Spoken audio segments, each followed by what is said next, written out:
অর্থ আত্মসাৎকারী ও দুর্নীতিবাজদের বিরুদ্ধে ব্যবস্থা চলমান থাকবে বলে জানিয়েছেন অর্থ উপদেষ্টা সালেহ উদ্দিন। ছাগলকাণ্ড সহ কোনো কিছুই হারিয়ে যাবে না বলেও জানান তিনি। এগুলো মোটেও ধামাচাপা পড়েনি বলেও মন্তব্য করেন অর্থ উপদেষ্টা। সাধারণ মানুষ বাজার থেকে স্বস্তির খবর পাবে, তবে একটু সময় লাগবে বলেও জানান তিনি।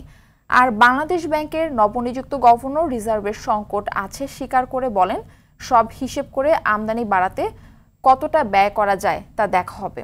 উন্নয়ন সহযোগীদের সাথে আলোচনা করব, রিজার্ভ বাড়ানোর চেষ্টা করা হবে বলেও জানান তিনি। শিয়া বাটার ও ভিটামিন ই সমৃদ্ধ Lily glam beauty soap. Lily, always beautiful. Foreign exchange কনস্ট্রেন্টটা ইজ আপ করবে। বাজারে যদি চাঁদাবাজিটাকে কমিয়ে দেওয়া সম্ভব হয়, আমরা যদি সাপ্লাই বা প্রোডাকশন এগ্রিকালচার ইনপুটগুলোকে দিয়ে প্রোডাকশনগুলোকে বাড়াতে পারি, তাহলে ধীরে ধীরে আমার মনে হয় ৫-৬ মাসের মধ্যেই আমরা মূল্যস্ফীতিকে একটা অ্যাকসেপ্টেবল লেভেলে নিয়ে আসতে পারব। এই সমন্বয়হীনতার জন্য অর্থের অপচয় আমরা রোধ করতে হবে, আর অর্থের সুষ্ঠু ব্যবহার, সেটা দেশীয় সম্পদ হোক, বিদেশ থেকে ধার করা হোক, এই দুইটা কিন্তু আমাদের ক্রাইটেরিয়া। অপচয় করব না।